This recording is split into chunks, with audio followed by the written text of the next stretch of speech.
Isso aí, galerinha. Olha só. Como naturalmente surgiram algumas dúvidas no começo daquelas questões, eu fiz questão de gastar esses minutinhos iniciais para isso. A nossa aula começou às 3h15.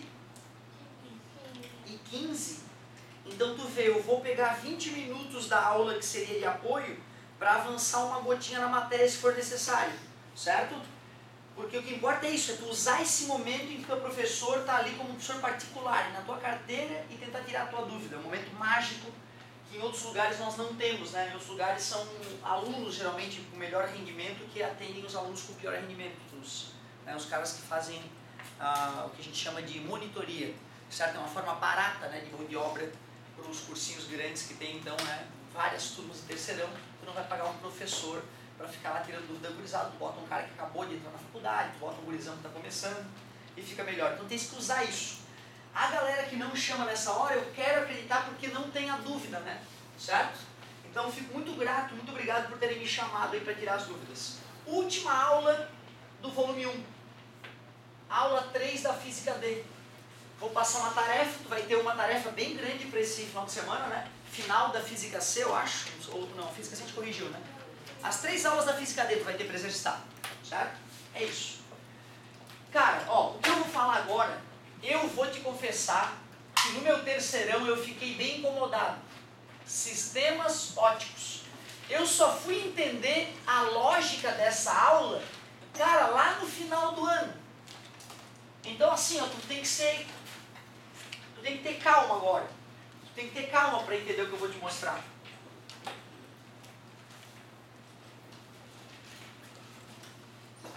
Tá me vendo agora.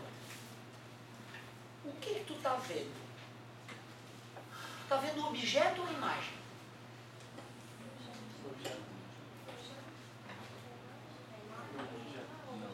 Eu tava pensando nisso quando eu vinha caminhando para cá, fui levar as malas do meu filho ali na escola de música, e eu vim pensando nisso, né? Como é que eu vou explicar para eles o que é objeto, o que é imagem? Eu não queria explicar como o livro explica. Eu queria explicar, no dia a dia. Eu, Otávio, sou um objeto, estou aqui tocando no objeto. Mas o que tu está vendo não sou eu.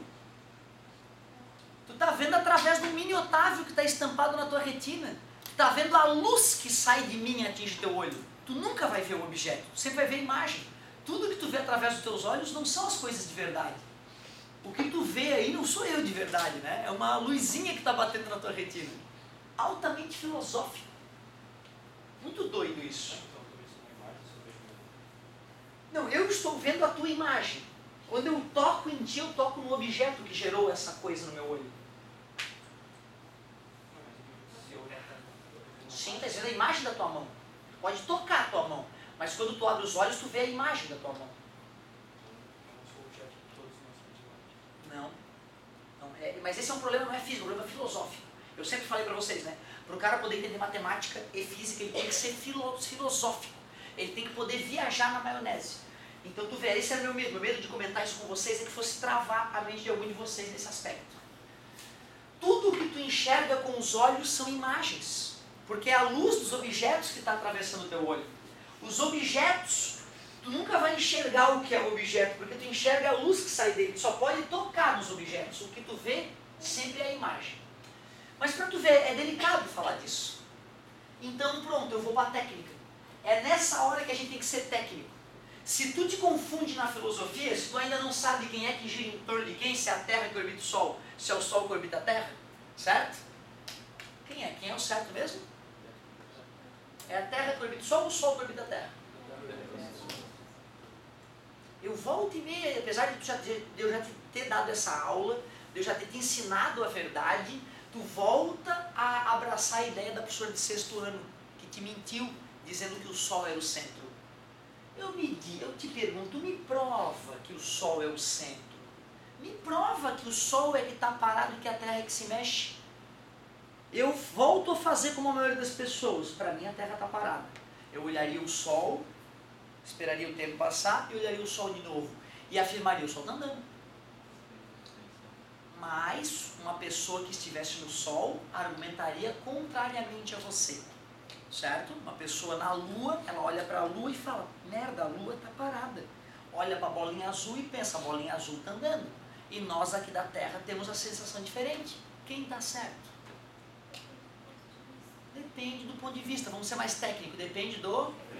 Então não tem certo e errado, tá gente? Se tu quiser, se tu tiver criatividade e filosofia para parar o Sol como o Copérnico fez, e imaginar a Terra girando em volta dele junto com os outros planetas, fica mais fácil. Não quer dizer que fica certo e o outro é errado. Ptolomeu previa eclipse considerando a Terra o centro do universo, não só do sistema solar, mas do universo. Ptolomeu pensava que Deus criou a Terra, bem bíblica a ideia, Deus criou a Terra e as estrelas botou tudo em volta para iluminar o nosso céu. As estrelas são para a gente poder olhar aqui da Terra e se admirar. Em algumas culturas, cada estrela é um olhinho de um Deus observando o que está acontecendo na Terra. Hoje é engraçado isso, né, cara? Hoje, meu Deus, coitado do Ptolomeu, que ignorante, né? Ele não sabia que eram bilhões de galáxias. Meu Deus. Então, tu vê que delicado é isso. Não está correto afirmar que a verdade é que o Sol é o centro. Não está correto afirmar que, na verdade, a Terra está parada e o Sol orbita a Terra. As duas coisas são verdades. Quando o referencial é o Sol está parado. Quando o referencial é a Terra está parada. E se o referencial é o giz, agora a Terra está girando enquanto o giz está parado, embaixo dos meus pés. Eu e o giz estamos parados, tu vê, né? Tu olhando parece o seguinte, ó, o giz e o Otávio estão indo para lá. Mas não, para quem bota o referencial no giz, o Otávio está caminhando parado e a Terra está girando embaixo dos pés dele, enquanto eu estou caminhando. Qual é o problema disso? Um habitante do giz, que olha e sente o giz parado, já que eu estou em movimento uniforme, ele olha as cabecinhas de vocês passando para lá, o habitante do giz pensa, meu planeta está parado e tem seres alienígenas caminhando para trás em relação ao meu planeta. Tu vê como tem que ser filosófico para entender física e matemática, e eu sempre falei isso para vocês, né? Desde o nosso primeiro encontro, que eu lembro o quanto foi perturbador para alguns de vocês. Então tu vê, quando tua filosofia fraqueja, quando o teu cérebro não tem criatividade suficiente para admitir o que outros seres humanos criaram nas mentes deles, temos que ser técnico, vamos nos agarrar às regras. Sabe o que é um sistema óptico? Pode ser uma parede, pode ser um óculos, pode ser teu olho. Eu vou criar aqui 6 sistemas ópticos. O que eles são, professor? Professor, não sei. Pode ser um olho, pode ser um quadro, pode ser uma lente. Outro sistema óptico? Outro sistema óptico.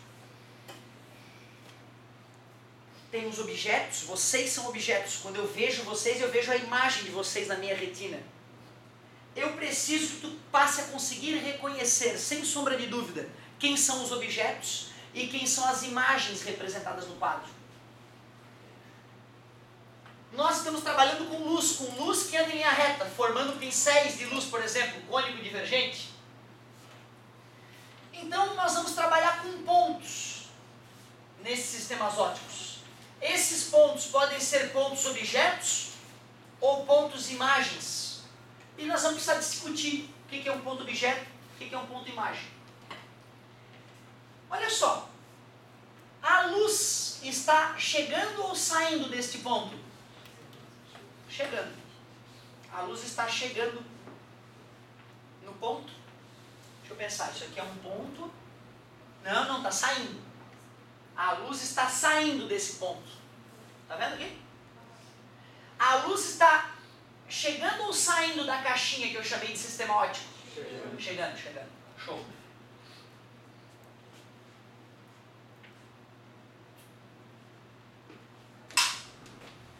A luz está chegando ou saindo no ponto? Chegando ou saindo da caixinha?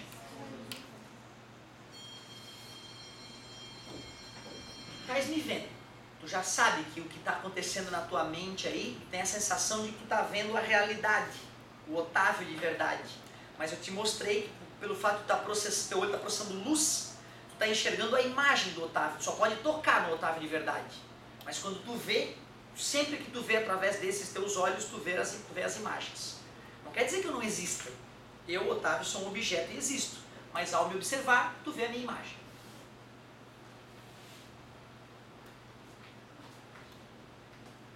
luz está entrando ou saindo de mim para que tu me veja? A luz está saindo de mim. Concorda comigo? Da onde é que essa luz que sai de mim veio? Da lâmpada. A luz vem da lâmpada, bate em mim, que sou um objeto, e vai em direção ao teu olho. Então tu vê, no caso dos objetos, quando uma coisa é objeto, é porque a luz está saindo da coisa. Concorda comigo? Mas a luz que tu enxerga, a coisinha que bateu na tua retina e que teu cérebro percebe, que sou eu, miniaturizado lá na tua retina, né? Aí teu cérebro bota no tamanho original. Então tu vê, cara, essa coisa que está rolando no teu cérebro é uma realidade virtual. Tu enxerga a pessoa grandona, mas a coisa que gerou essa imagem no teu cérebro está pequenininha lá na tua retina. Tem um Otávio em miniatura feito só de luz na tua retina. Teu cérebro amplia essa sensação visual para que tu enxergue algo mais próximo da realidade. Muito doido isso. Esse Otávio em miniatura que está na retina, ele foi feito por luz que está saindo ou chegando no teu olho? Chegando, né? Então, a partir de agora, nós temos que decorar, se for preciso, se não formos capazes de entender com esse exemplo, bem lógico, temos que decorar. Quando a luz sai do ponto, ele é um ponto objeto ou um ponto imagem? Objeto, assim como os objetos do dia a dia expelem luz e a gente percebe a luz que sai desses objetos.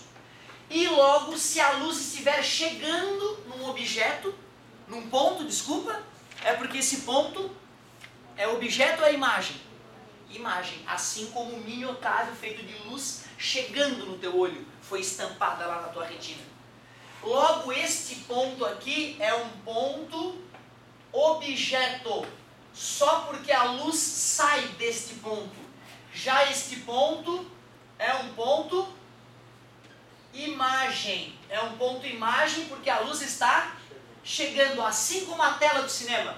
Lá na tela do cinema, tu vê estampado na tela as imagens dos objetos reais que foram filmados.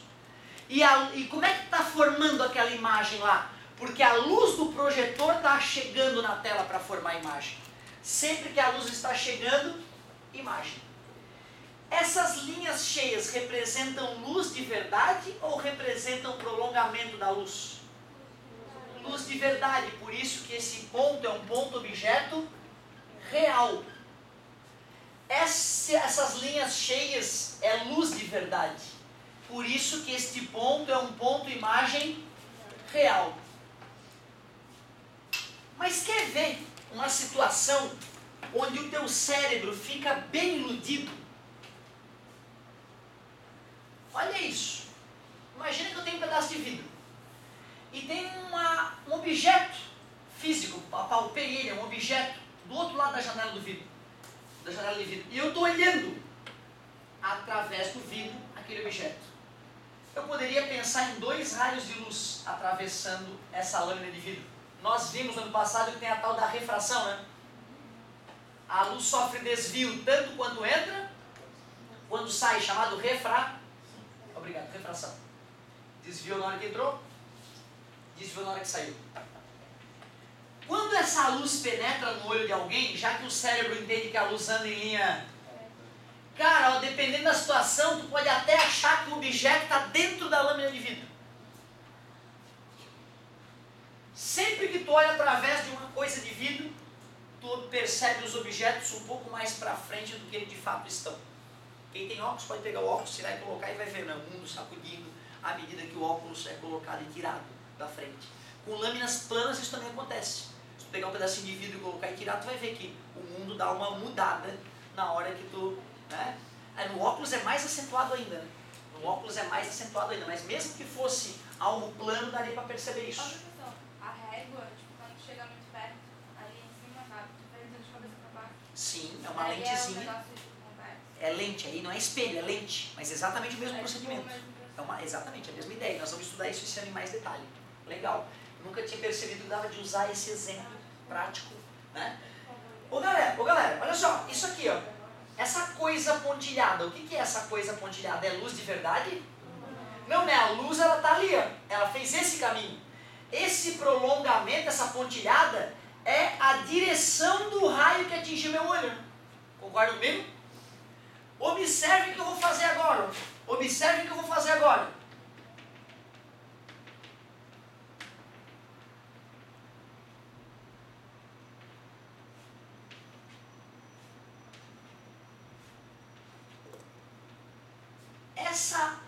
Essa coisa aqui é um ponto. É um ponto. Ponto. Objeto ou imagem? Por quê? Como é que nós definimos se era ponto objeto ou ponto imagem? Saindo ou chegando? Luz que sai é porque está saindo do objeto. Luz que chega é porque está formando a... E eu não estou preocupado se está saindo ou chegando da caixinha. Eu estou preocupado se está saindo ou chegando no ponto, né? Essa luz que saiu, tá vendo? Essa luz, eu já entreguei, né? Esses raios de luz estão saindo do ponto, não estão?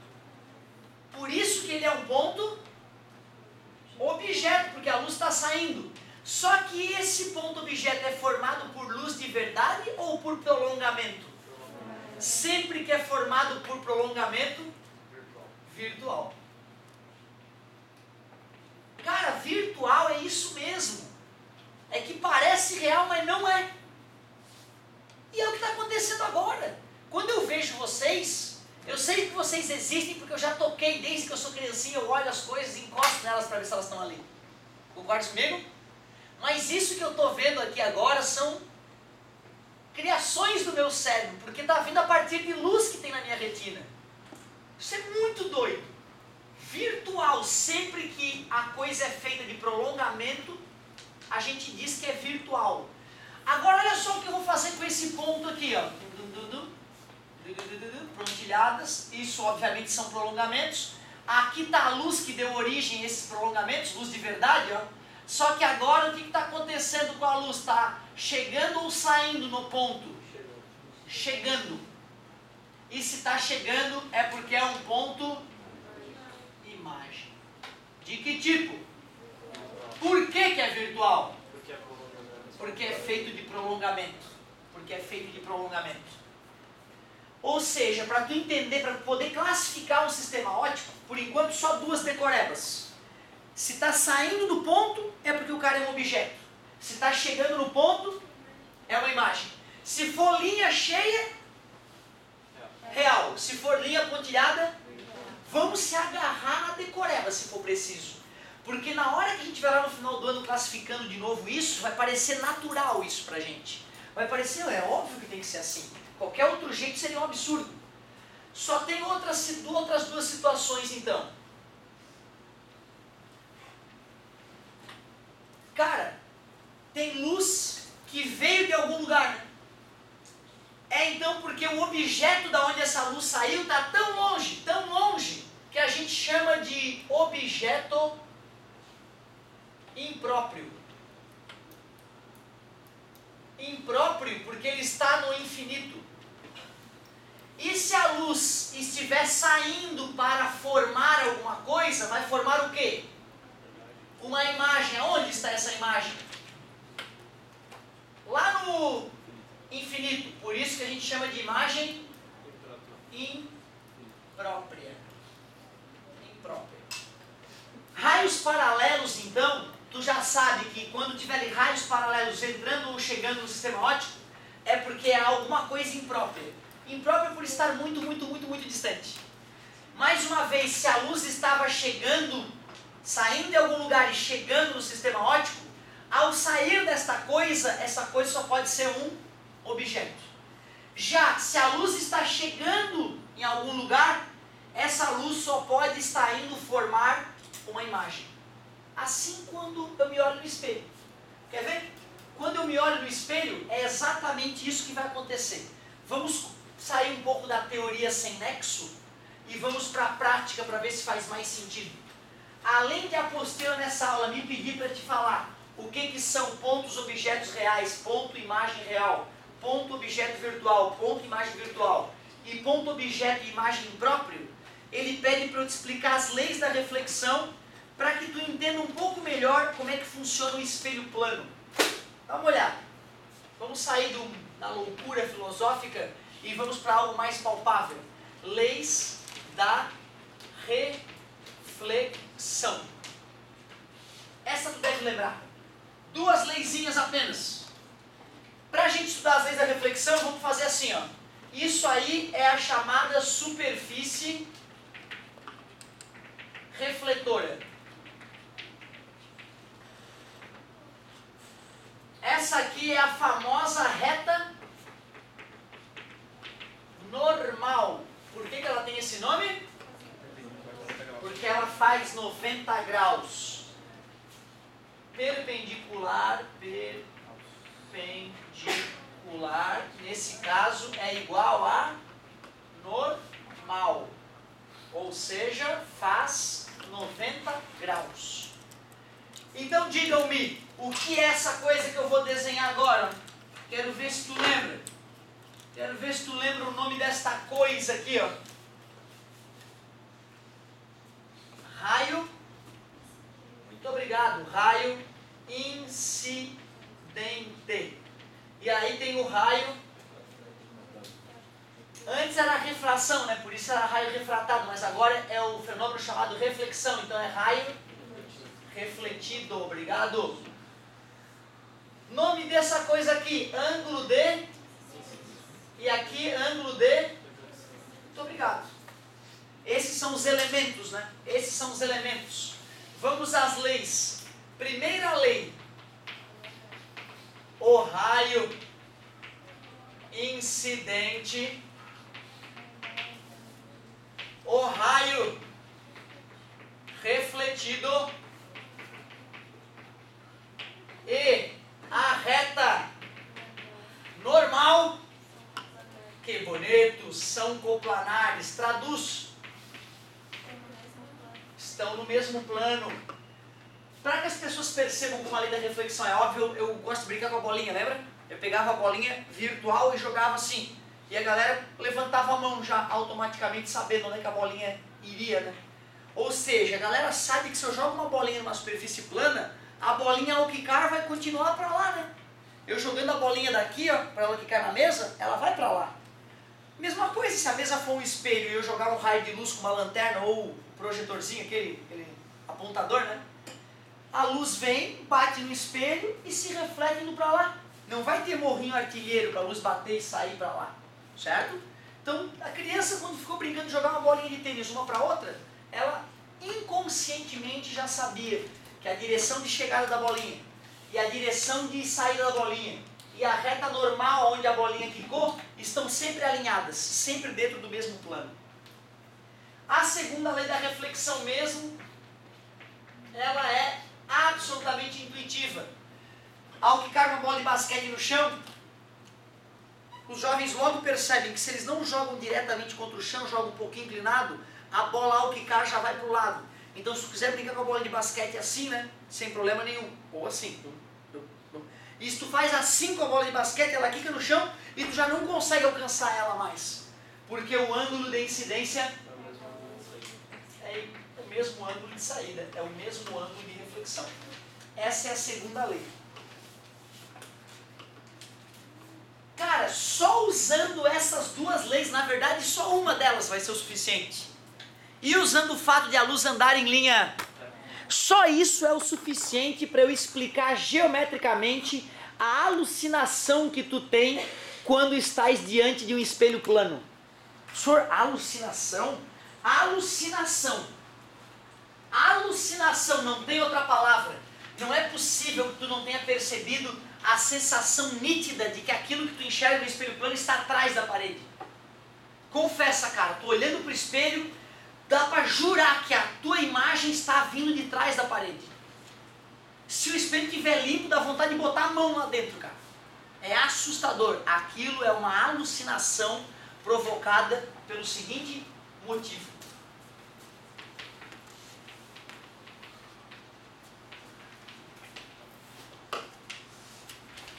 Vamos dizer que essa é a superfície do espelho no qual tu te observa.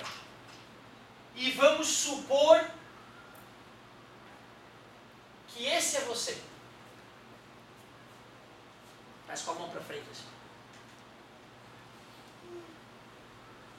O que nós nós vamos enxergar lá? Para que a gente entenda por que a gente tem a nítida sensação de que nós estamos atrás do espelho, é só tu pensar assim, ó. Deve existir um raio de luz que atinge o espelho nessa forma, né? E ao ser refletido, volta sobre ele mesmo. Por que o raio de luz que atingiu o espelho daquele jeito voltou sobre ele mesmo? Porque o ângulo de incidência é zero. Para quem ainda não enxergou que o ângulo de incidência é zero, eu poderia fazer a reta normal aqui, né?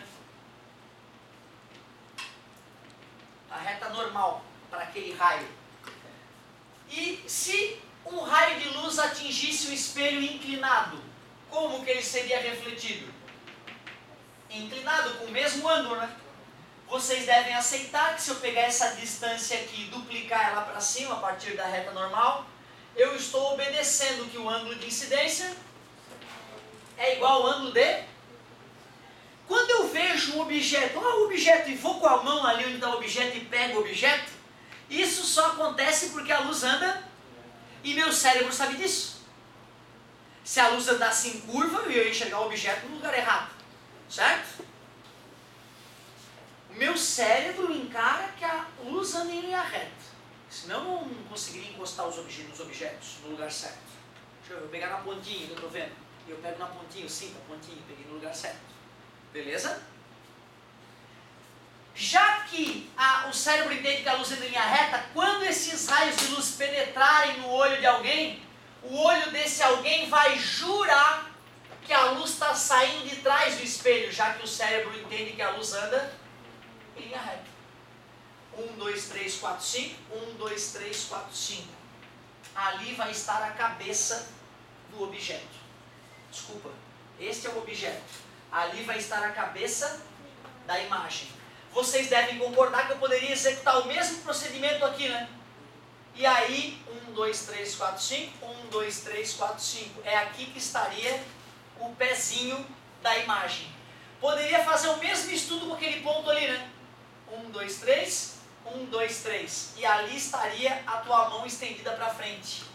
E aí, tu te enxergaria dentro do espelho. Mas observa que não é a mesma coisa, né? Quando tu bota a tua mão para frente, a imagem também bota a mão para frente, né? E as mãos se aproximam. Concorda comigo? E a imagem vai fazer isso com a mão esquerda dela, provando que aquele lá não é tu. É só uma alucinação. Não existe aquela pessoa que levanta a mão esquerda quando tu levanta a mão direita. Certo? Mais do que provado que é uma alucinação. Primeiro, que é um ser que está levantando a mão errada. Segundo, que está aparecendo estar atrás da parede. Tu sabe muito bem que aquele espelho ele é finíssimo e que não tem espaço para dentro da parede. Certo? Então tu vê como o espelho plano ilude o funcionamento do cérebro. Certo? Quais são as características dessa imagem formada no espelho plano? Maior, menor ou igual em tamanho? Igual em tamanho. Real ou virtual? Virtual porque é feita de prolongamento. Direita ou invertida? Direito. É, direita porque está de cabeça para cima. Direita. Mas ela levantou a mão errada, digamos assim, né? Ou uma está virada com a cabeça para frente, a outra para a direita, a outra cabeça para a esquerda. Isso chama-se reversa. Essas são as 4 características importantes da imagem formada por espelho plano. Igual em tamanho, virtual é uma alucinação do cérebro, direita e reversa. Pelo que tu viu na hora de eu construir o desenho, já está claro que a distância do objeto ao espelho, que a gente chama de P, tem que ser igual à distância da imagem ao espelho, P'.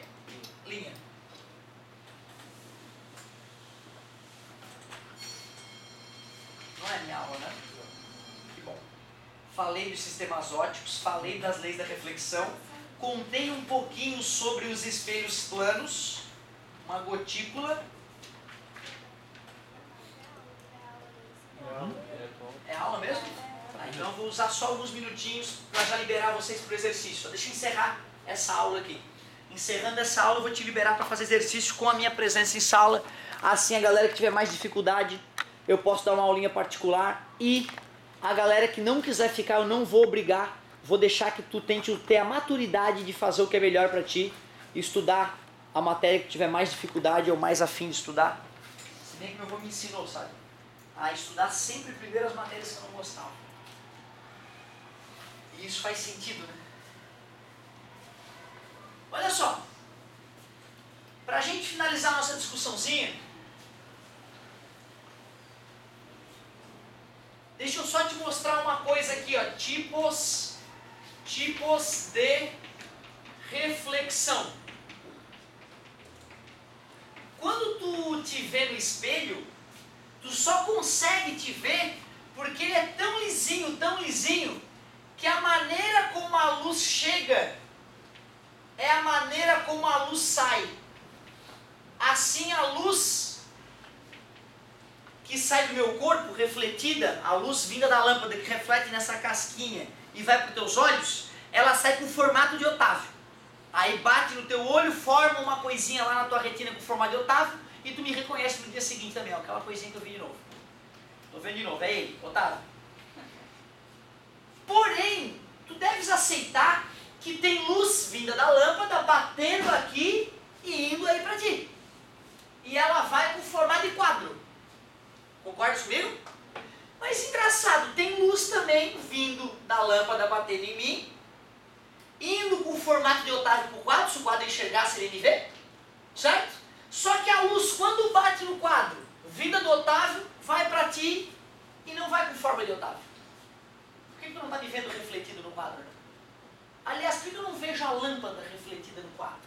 Se fosse um espelho, eu veria a lâmpada. Concorda comigo? É porque, na verdade, a superfície do quadro, embora pareça lisa para o tato, ela é totalmente irregular. Assim mesmo que a luz com formato de Otávio de qualquer outra pessoa atinja o quadro, cada raiozinho desse acaba tomando um caminho levemente diferente, fazendo com que a informação da imagem do Otávio se perca. É por isso que nós não nos vemos refletido na parede, refletido na porta. Mas se a superfície for lisa, tô me vendo aqui. Aqui eu já me vejo, certo? Então tu vê a diferença da reflexão especular e da reflexão difusa é que numa eu mantenho a organização da luz, aí quando eu vejo, parece que eu estou vendo o próprio objeto onde a luz veio, e na outra a luz é embaralhada, assim quando eu olho não sei de onde é que veio a luz, não sei de que objeto está vindo a luz. Reflexão difusa e especular. Quando eu fiz aquilo ali no espelho plano, era uma reflexão difusa ou especular? Especular, né? Por isso que formou o objeto certinho. Se fosse irregular, se não fosse um espelho, especular vem de espelho, inclusive. Bum! Aí, só de um raio não refletir adequadamente, já ia deformar a imagem. Ah, não custa, né? Objeto. Tá vendo como a luz está saindo? E a luz que formou isso aqui, luz saindo do ponto, né? Concorda comigo? Esse ponto foi formado pela luz que estava chegando, concordas? Certo? Por isso que isso é a imagem. Último comentário para liberar para o exercício. Campo visual. Campo visual.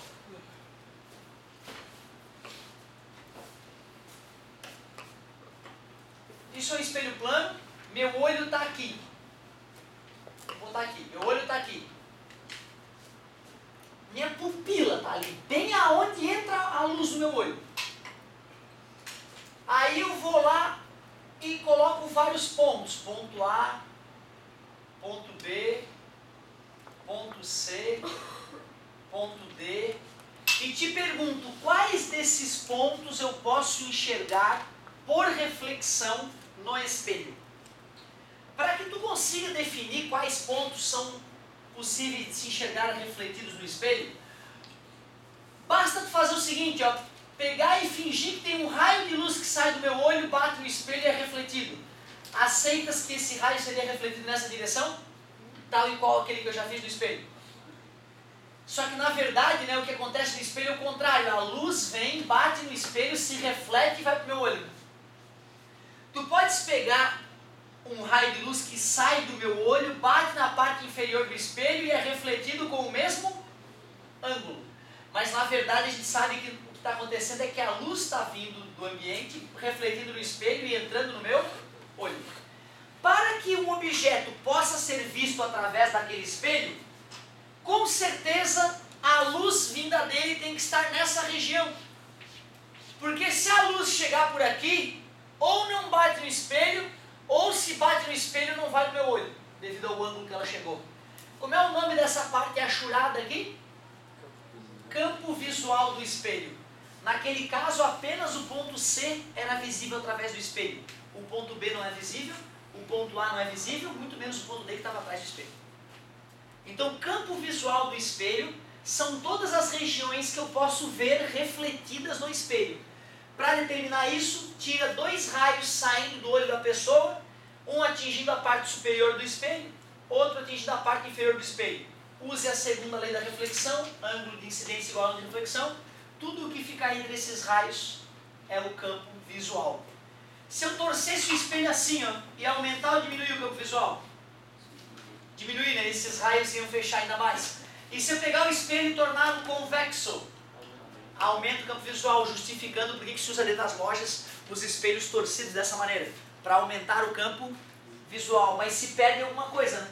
Olha um dia desses esses espelhos que são bem curvos, tipo dos retrovisores dos carros. Tu percebe que as coisas ficam menorzinhas, né? Claro, poder caber mais coisa no espelho, né? Só a única explicação é a imagem diminuir. Anota a tua outra tarefa.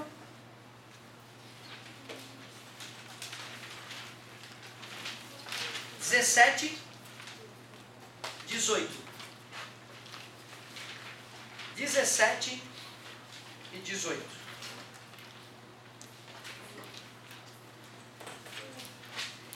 Eu acho que eu vou ter que melhorar a minha explicação dos sistemas ópticos. Depois que a gente for tentar corrigir aquele exercício 3.14, ó, depois que a gente corrigir aquele exercício 3.14, que tu tentar ele, talvez eu reformule a minha maneira de explicar o que é ponto objeto e o que é ponto imagem. Acho que pode dar algum nó na tua cabeça se tu só usar a dica que eu dei. Cara, tenta fazer agora. Quem não puder ficar, eu entendo e vou respeitar. Mas quem puder ficar, dá um gás com a minha presença e vamos destruir os exercícios da física D, que é o que está faltando. Falta corrigir, mas as aulas do primeiro volume foram dadas. Primeira das 12 bicudas do ano. 12. Certo? Vamos, galerinha!